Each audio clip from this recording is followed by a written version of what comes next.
Let's get it better. Better. Hey, hey. Okay, that shit been stuck in my head all week. Welcome back to Mr. Glocker's neighborhood. I am your host, Mr. Glockers, and on today's episode, we're gonna be fixing a fuck ass recipe. So, this is actually why I tell people don't use measuring cups. Right here. So this has too much flour in it and too much baking soda, and I leveled the cups off. But the thing is, though, I forgot to fluff my flour. Over time, it condenses. So that means that like your 1 cup of flour could have 1.5 cups of flour in it. Like it throws shit off severely. So of course, when these came out, they're hard as a rock and they're flavorless. They're like it smells good, but there's no flavor. So what I'm gonna try and do is I took 1/3 cup of oil because I don't have butter, and I'm gonna work on incorporating this because the amount of flour and baking soda that's in here, oh my god, there's got to be like 4 to 5 teaspoons of baking soda in here, and that was an issue I was having with my shit too because I could not for the fucking life of me get my fucking baking soda no matter how I did it. Like I leveled it off and everything, but it is still was way too much. So a lot of you might be like, what the fuck do I use? Measuring scale, weigh it out, cooking scale. Um, Something that I heavily gotta stress. But yeah, I also kind of realized I think this recipe, like why it's so sticky, is because there's not enough butter in it. Like there's not enough of a fat to like help this shit retain its shape. You know what I'm saying? Like the water is very weak to water. So of course this shit is very wet and sticky because it doesn't have anything to really help form the structure of it. So what I'm doing is incorporating the oil in, but notice how I'm folding that shit in, and I'm not stirring and beating the fuck out of it because without even meat, like if you flip meat too many times, like it I forget exactly what it does or how it does it, but it does like tighten up the protein structure and toughen it up, and it's a great way to get your shit being thick and chewy as fuck. And there are some things that it's like, oh, cookies, a slightly chewy cookie, that's good. Oh, maybe I won't.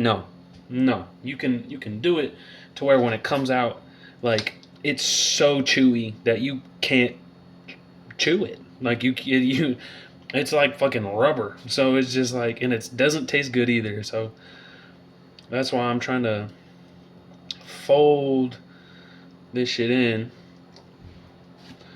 And as you can tell, it's not going too well. So that's okay. Because that's usually how this shit goes. And not only that, but this was set in the fridge for a couple of days. It's better to fix shit immediately because, like, when you leave shit to settle, it allows the water to separate out and make things tougher. And it's not a fun process. So, the one thing I do want you guys to notice, though, as I incorporate this oil in here, is look at the dough. Notice how it is not, like, it is slowly becoming less wet and sticky looking and is actually looking more like a dough. So don't worry though, as you can see I got flour here. I'm not just going to add 1/3 cup of oil to this very small amount of dough, because in order to save a recipe that you put too much shit in, you gotta balance it out. If you don't balance it out, like if I just left this as it is, these would be the most oiliest, And not only that, when I bake them, all that shit would leach out and it would taste nasty. So that's why it's like you gotta and you might be like, hey, so you said there's too much flour in there. Why the fuck are you adding more flour in there, Glock? Okay, well, so basically,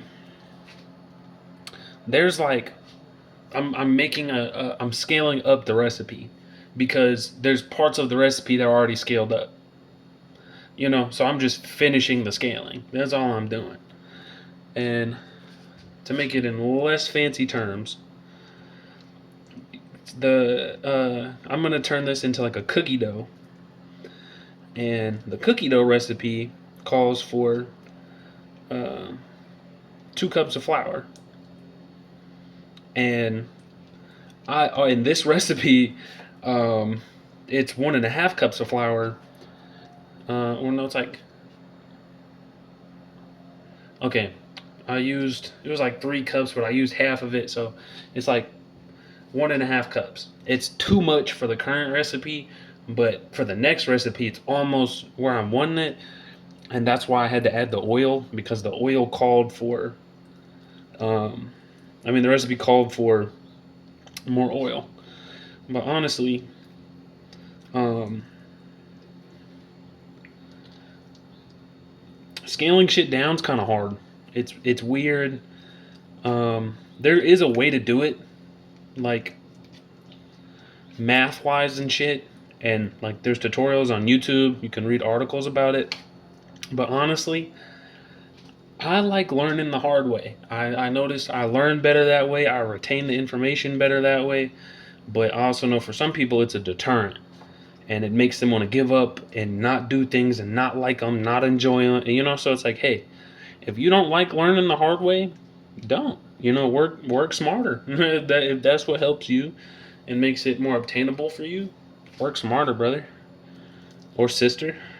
Or, but that's one thing I gotta stress. So I added my little cup of Earl, my cup of the Earl. That's a snapping turla. Okay. So, um, but do you see what I'm talking about though? Like how the dough, like already has more structure to it. So I'm just gonna make sure I got that shit off the sides, which that's like a big baking thing I gotta heavily fucking stress.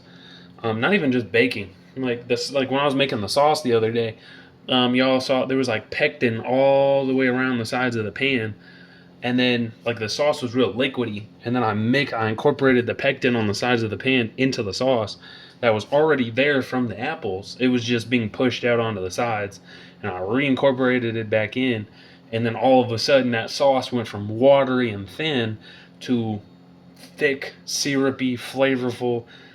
And there's a lot of things, and it's like the sides of things. If you don't get the stuff that collects on the sides, like it can throw off your rate, especially because it's like if you're baking and you put a teaspoon of baking soda in there, but half of it is on the rim and the edges, and you don't get that, and then you're gonna be like, well, why didn't my recipe, like, why didn't this rise? Why are my cookies so flat and lifeless?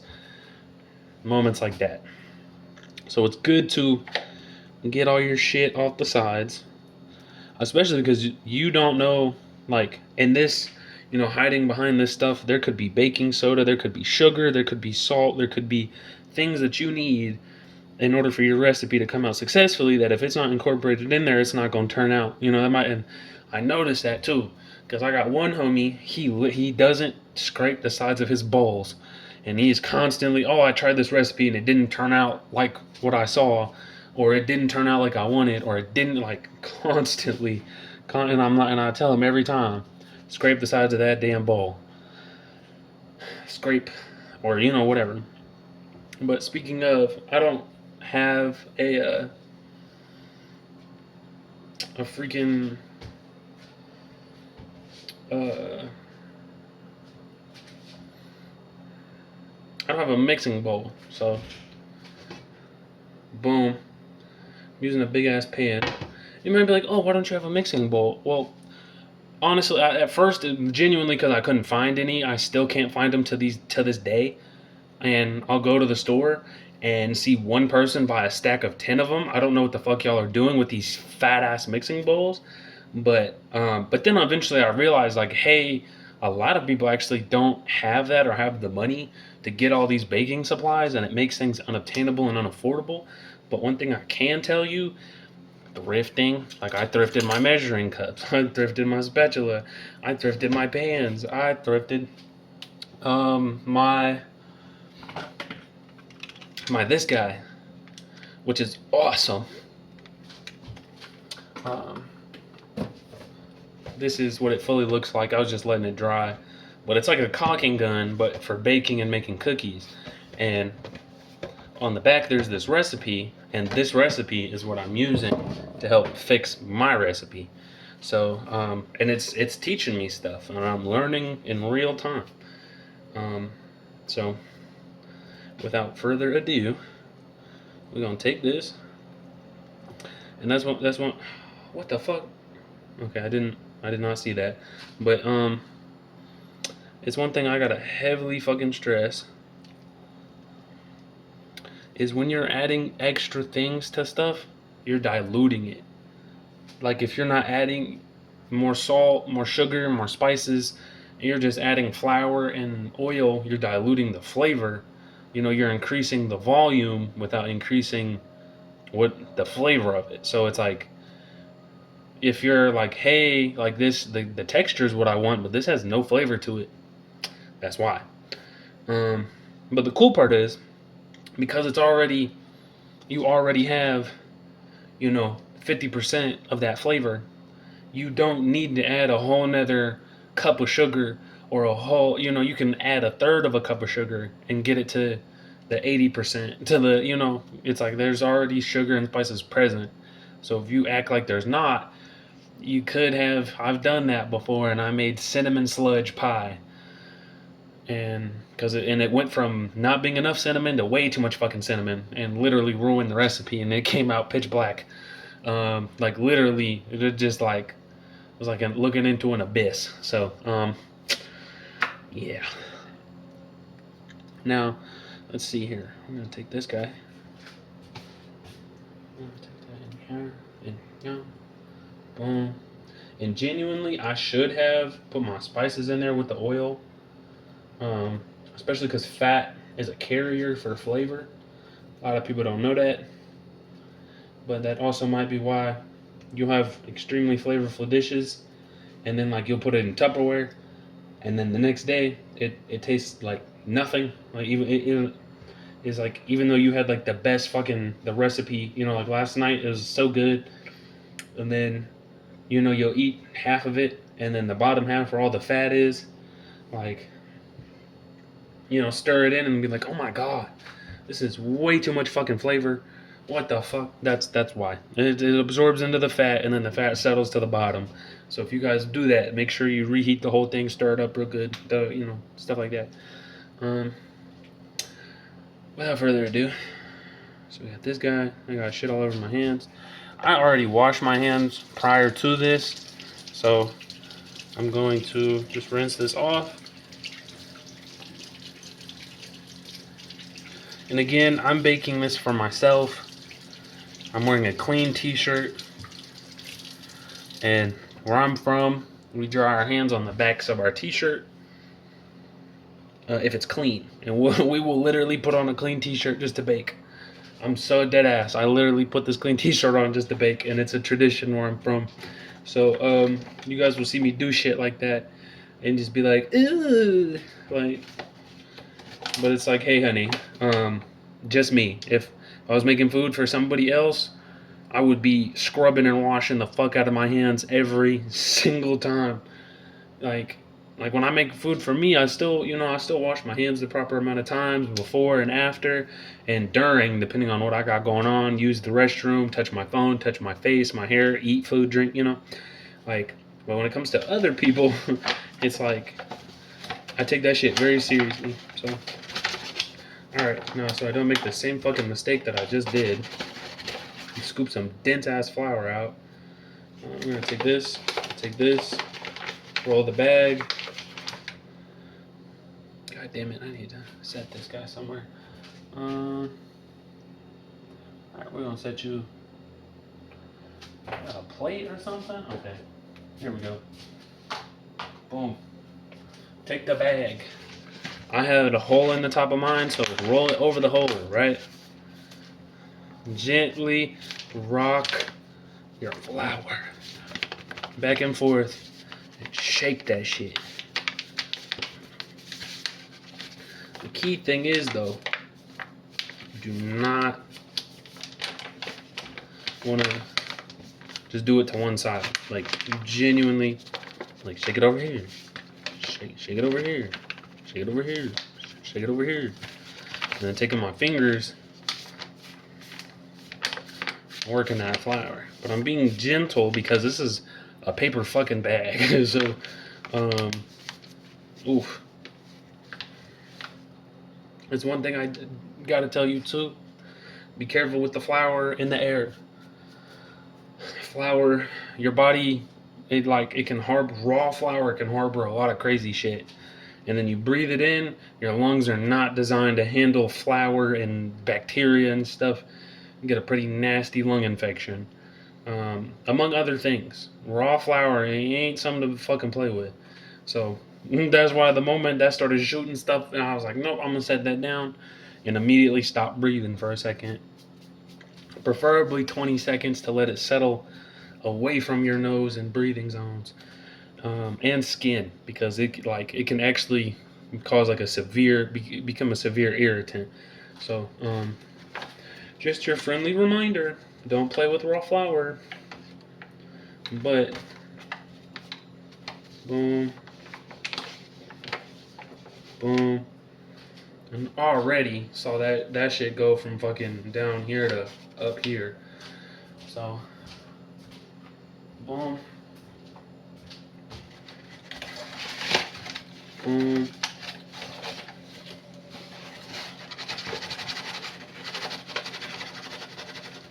And then I do the shake. And then if you have like a fucking, like a butter knife or something with a flat back, you can just run it across, or you can use your finger. Try and even it out. I'm not applying any pressure, but honestly, having a hard flat object will help with that, and pressing it down against the sides, pressing it down against the sides. So we're gonna do, this is half a cup. I was already at 1.5, so we're gonna do just half. Boom. Put my flour away. Okay. Ruined my bag even more on accident. Okay. I do need to get a container to put my bag of flour in instead of just leaving it in there. Alright. So now, same thing. You're not stirring. You're incorporating. And I'm going to set this guy here. Going to set these guys. Let's see. I was already baking up a damn storm. Set this guy here. Take kitchen rag. One of the biggest things I can recommend. Fuck using paper towels. My homies hate using paper towels unless you're disabled and need them. Because I do understand some people, disabled people like using their hands and stuff to be washing and cleaning and wringing out rags is very difficult and hurts. So, if you're disabled, use what makes things accessible to you. But if you're not, if you can, don't do it. All right, so I'm gonna add in another teaspoon. Let's see. I was baking. God damn it. Boom. Something before this. So my little thingies. And of something similar as well, because cross-contamination is fucking real. Don't just be using the same unwashed, unclean shit. Been doing this for 10 years. So, don't be trying to, make something with raw eggs and shit in it. And then hop over to something else. And don't do that. So boom. Okay. A lot going on here. A lot going on here. Boom. All right. And again, I am incorporating this. I'm stirring from the bottom of the pan. That is like one of the most essential things I gotta stress, especially when baking and cooking. That was a technique I learned from my grandmother.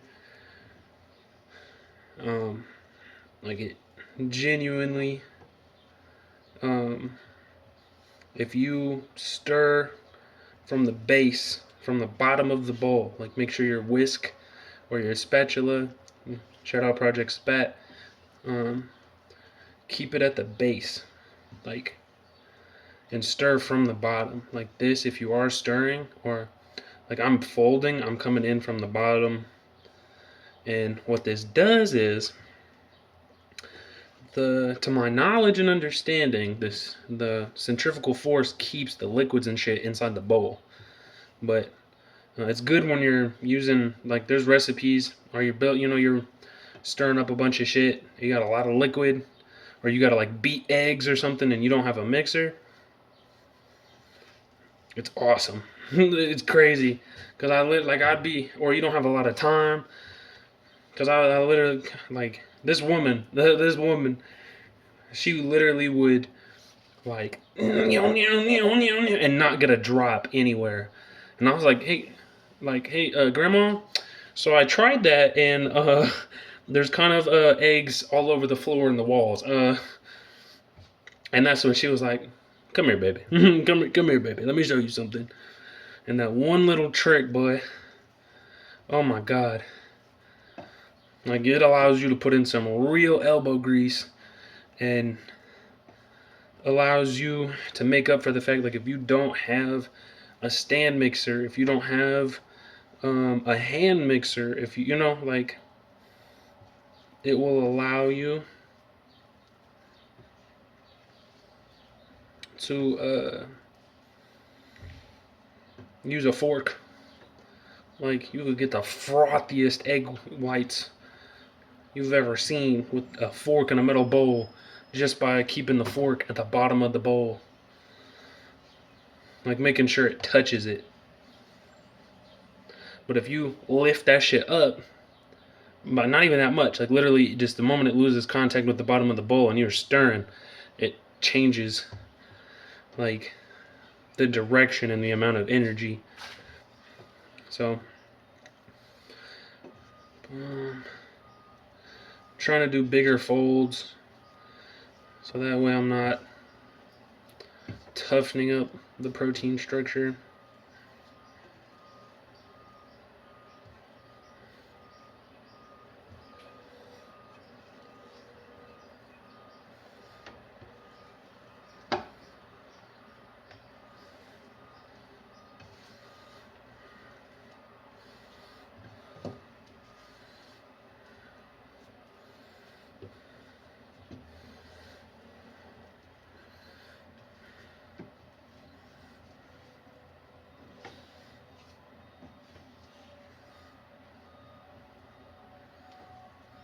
Alright, boom. Just trying to incorporate that last little bit of flour. Alright.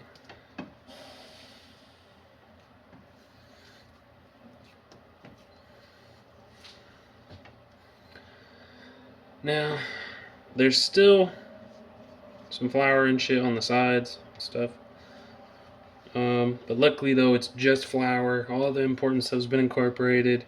And I did make sure to hit the sides multiple times real good. So, boom. Let's see.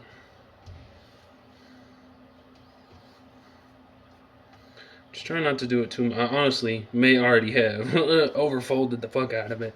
And that's okay. I'll find out when I cook them, and I'll know, alright, do it less next time. And then if it's not mixing that well, then I'll know, alright, do bigger folds, longer stretches with, like, do it like this instead of, you know. So, well, that's one thing I want y'all to notice is, look at this shit. Look at that. Look at that. Look at it. Like, look how much more rigid and structure it has. Whereas before, it was filling out the bowl because it had no structure. So that, like, if I would have just scooped this in here and left it, it would have just within a few minutes just filled out the pan. And now it's dough. Isn't that cool? Let's see. But yeah, that's something I realized is like most recipes are fat based with a little bit of liquid. Emphasis on a little, not all. You know, there's some recipes where you can, you know, use half a cup of water or whatever, and it depending on everything else going on, it's no biggie. But with this recipe specifically, didn't do that. Did not do that.